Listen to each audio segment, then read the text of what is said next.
Հայոց պատմության մեջ ամենաողբերգական եւ ամոթի օրն էր։ Ես 25 տարի բնակվում եմ Մայրաթոր Սուրբ Էջմիածնում, նման բան անգամ երևակայության մեջ հնարավոր չէր պատկերացնել, երբ ուժային կառույցները պարզապես բիրտուշ կիրառելով, մարդկանց հրելով, կարծես թե եկել էին եկեղեցին ազատելու թշնամիներից։ Այս խարանը մնալու է մեր ժողովրդի մեջ, որը միայն ու միայն հնարավոր է լուծել ապաշխարությամբ։ Եթե չապաշխարենք եւ իսկապես չանդրադառնանք այս ամենին, ինչ որ կատարվում է հիմա մեր երկրում, մեր հայրենիքի, մեր երկրի եւ մեր ժողովրդի հետ կարող են նաեւ հոգեվոր տեսանկյունից բազում վատ բաներ լինել։ Հայոց եկեղեցին վերջո, տեսեք, հայոց եկեղեցին մնացել է վերջին խրամատը մեր պետականության։ Եթե այս խրամատն էլ հանձնենք թշնամիներին, ապա լինելու է հայոց երկիրը, այս հողը, բայց այստեղ լինելու են ոչ հայեր, եւ մենք լսելու ենք թուրքական ազանի ձայնը։ Եթե այդ է նպատակը եւ մեր ժողովուրդը համակարծիք է եւ չի ուզում պարզապես իր արդար ձայնը բարձրացնել, ապա շատ տխուր իրավիճակ է։ Ինչ պետք է անի հավատավոր ժողովուրդը։ Առաջին հերթին պիտի կանգնի եկեղեցու կողքին եւ եկեղեցականների իր արդար Մայրաթոր Սուրբ Էջմիածին նման կերպ վերաբերվել են մեր թշնամիները։ Եվ ցավալիորեն մարդիկ կան հատկապես սոցցանցերում, որ մեծ հրճվանք են ապրում։ Դուք կարծում եք նրանք իրական մարդիկ են, մենք շատերին ենք ստուգում։ Այդ թվում մեր վրա հարձակում գործածների, նրանք պարզվում են նոր բացած էջեր են եւ մեզ այսօր չի հուսահատեցնում այդքան էլ եւ ոստիկանների վարքագիծը ի վերջո նրանք եկեք անկեղծ լինենք, նրանք նահանջեցին։ Գուցե նահանջի հրաման ունեցան, բայց ամեն դեպքում մենք տեսել ենք շատ ավելի դաժան բիրտուշ, որը փառք Աստծո չկիրառվեց հոգեվորականության նկատմամբ, որտեղ երբեմն այդ խայտառակ տեսարանները եղել են քաղաքացու եւ գործիչների նկատմամբ։ Պարզից էլ պարզ է, որ եկեղեցը հալած այս քաղաքականության ինչ որ մի պահի դրսևորումն է, որը նախերգանքն է։ Պարզապես ուզում էին հասկանալ, թե ինչպես պիտի վերաբերվեն հոգեվորականները եւ ժողովուրդը, բայց փառք Տիրոջ, կարծում եմ նաեւ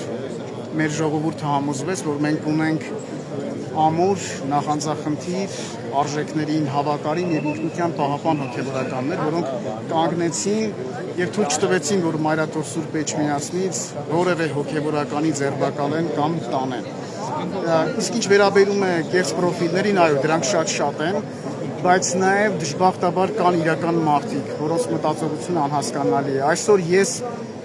իմ անձնական էջերից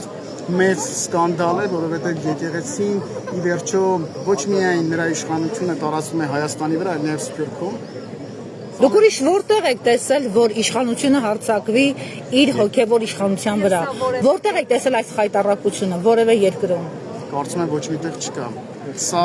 նաև Փաշինյանի երազած աննախադեպը մենք էլի գրանցեցինք։ Պատմության մեջ ամենաողբերգական էջերից մեկը պիտի լինի։ Եվ հետագայում նաև մատենագիրները պիտի արձանագրեն այս խայտառակությունը։ Չգիտեմ, որպես հայ, որպես Հայաստանի Հանրապետության քաղաքացի, որպես հայ եկեղեցական, ես այսօր ամոթ եմ զգում։ Այս ուժային կառույցների համար տեսեք, ուշադիր նայեք դեմքերը կախ ընկած,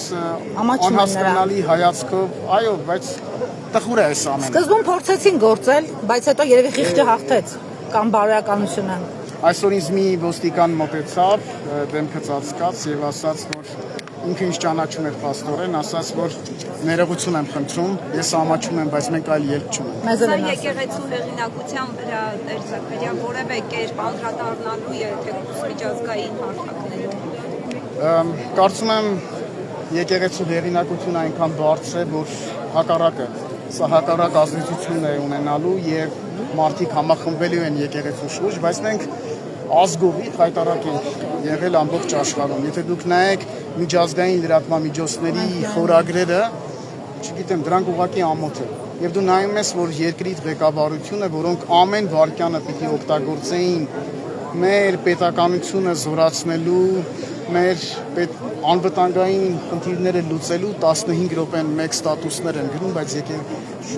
պետությունը չի ղեկավարվում ստատուսներով։ Սա մեր ողբերգություններից մեկն է։ Նրանք կատարում են տեղեկություններ կան, որ չի սահմանափակվել միայն Ֆիկայսի բազարի ձեռնարկությամբ, այլ նաև այո, այսօր դիմադրություն կա ցույց տվածներին քրեական հետապնդման են ուզում ենթարկել։ Ինչ վտանգներ եք տեսնում, իսկ 1-2 հոգու հարց չի։ Ես որևէ բան չեմ կարող հերքել, որովհետև ամեն ինչ սպասելու է։ Հնարավոր է նաև բոլոր հոգևորականներին պարզապես ձերբակալեն եւ նրանց տեղը, ասենք, բերեն թուրք մոլաներին։ Իսկ ժողովրդի այս դժգոհությունը տեսնելով իշխանությունը ինչ եք կարծում, իրատեսականը, որ կարող է հետ քայլանել եւ հանգիստ թողնել։ Տեսեք, ամեն դեպքում այսօրվա իրադարձությունները ցույց տվեցին, որ որքան էլ որ Միքայել Սրբազանը ցանկանում էր կամավոր կերպով ներկայանալ քննչական վարչություն, ժողովուրդը պարզապես կանգնեց եւ 3 անգամ թույլ չտվեց։ Սա նշանակում է, որ իսկապես մեր ժողովրդի գոնե դիտակից խավի համար այս ամեն ինչ որ կատարվում է հայտարարությունը։ Ես վստահ եմ, որ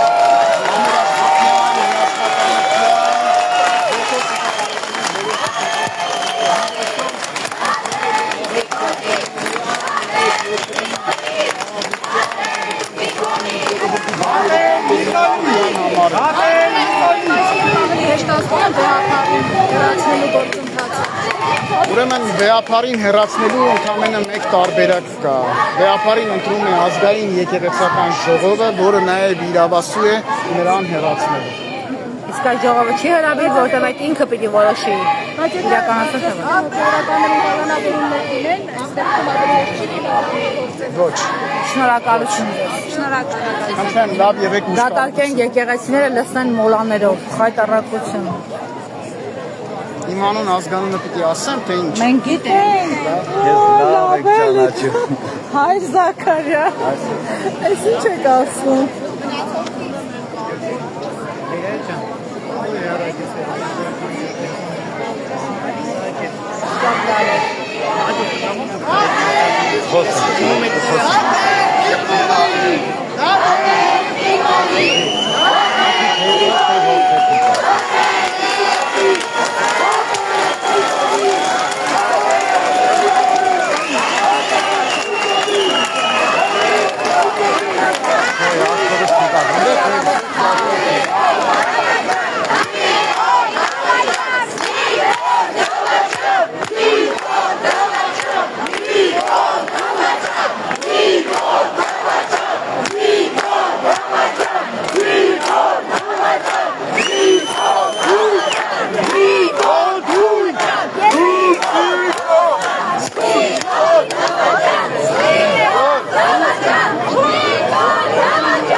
Գնանք, հա։ Հարգելի գործընկերներ, Հայր Հովսեփը գա խոսի մեզ հետ։ 10 միասնվել է։ Լավ կաս, չէ, լավ դեպի։ Երեխեք ջան, ամուր է, ստեսորնը մեզ չի սազում։ Բայց հայցի դեր չունես։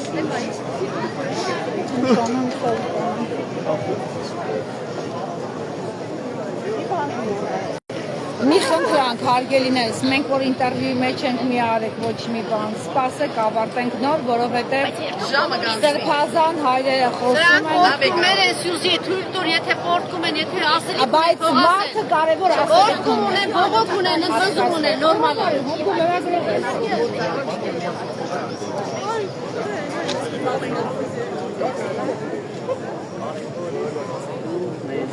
Համային ժողովրդին մեր Բարձր կխոսեք, որ խնդրենք, այսօր։ որ մենք բոլորս այսօր առավել քան երբևէ մեր ապագան, մեր ժողովրդի ապագան կախված է այն հանգամանքից, թե ինչ արժեքների կտանք առաջնայինությունը։ Մայրաթոր Սուրբ Էջմիածինը, հայ առաքելական Սուրբ եկեղեցին մեր ժողովրդի բաբախող սիրտն է։ Եվ ավելորդ եմ համարում հիշեցնել, թե ամբողջ մեր պատմության ընթացքում իր դեր է ունեցել եկեղեցին։ Հետևաբար այս օրը ես կարծում եմ, որ մեր առջև կանգնած ժողովուրդը եւս մեր եղբայրներն են, մեր զավակներն են, եւ իմ խոսքը այն կլինի, որ մենք բոլորս միասնական լինենք։ Ես այսօր մեր ոստիկանների մեջ շատ շատերի աչքերի մեջ տեսա ցավ եւ տրտմություն։ Եվ իրենք վստահ եմ նաեւ գիտակցում են, որ իրենց առջև կանգնած հոգեվորականները, բոլոր հոգեվորականները կանգնած են մեր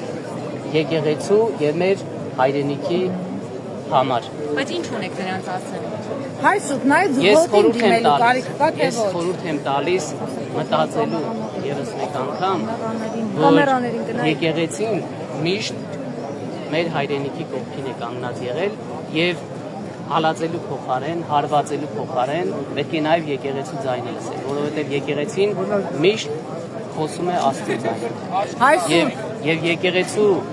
ձայնը արդարության է, հանուն մեր եկեղեցու, մեր սրբությունների եւ մեր հայրենիքի։ Այսօր ջան, ներեք մենք ունենք տեխնիկական աշխատանքային սկզբունքներ։ Նայում եք այնտեղ, մարդիկ այնտեղ են ձեզ լսում։ Ինչ տպավորություններ ոստիկանների գործողությունից։ Նրանց հետ ինչ էին նրանց դեսեք իսկում էին արել։ Ինչ էին այս իրավիճակում։ Ես խոսքեր չեմ լսել ոստիկանների կողմից, բայց բոլոր մեր հոգեվորականները ես տեսա իմ աչքով փորձում էին հանդարտեցնել, իրավիճակը հանդարտ եւ համերաշխ պահել եւ նորից եմ ասում, ես իրենց մեջ տեսա այդ ամոթը եւ ցավը։ Վստահ եմ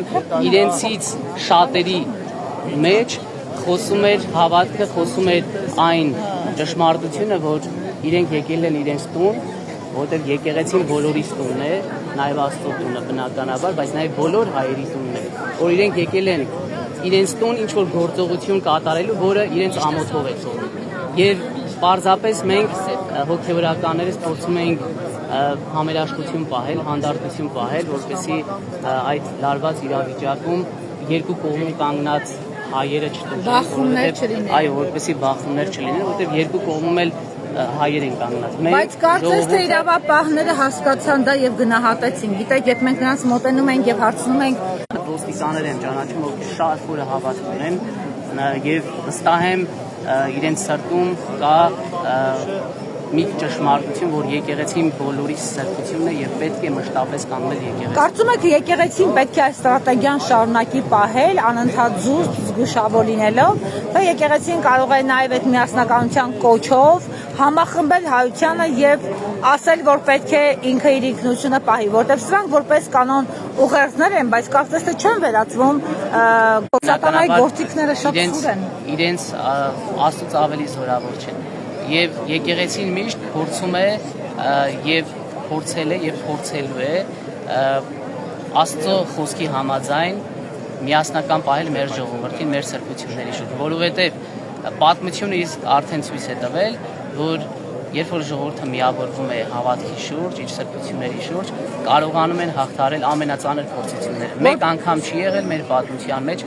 Հասարակությունն ասում է հենը խաղաղություն է բերում, որ պաշտպանի։ Հասարակության մի մասն ասում է դուք չեք հասկանում, նա խաղաղություն է բերում, որ մեր հայրենիքը պաշտպանի։ Գիտեք, ինչ կասեք այդ մոլորվածներին։ Ես կարծում եմ, որ մենք ապրում ենք այնպիսի ժամանակներ, որ պետք է ոչ թե խոսքերին տեղի տալ, այլ առավել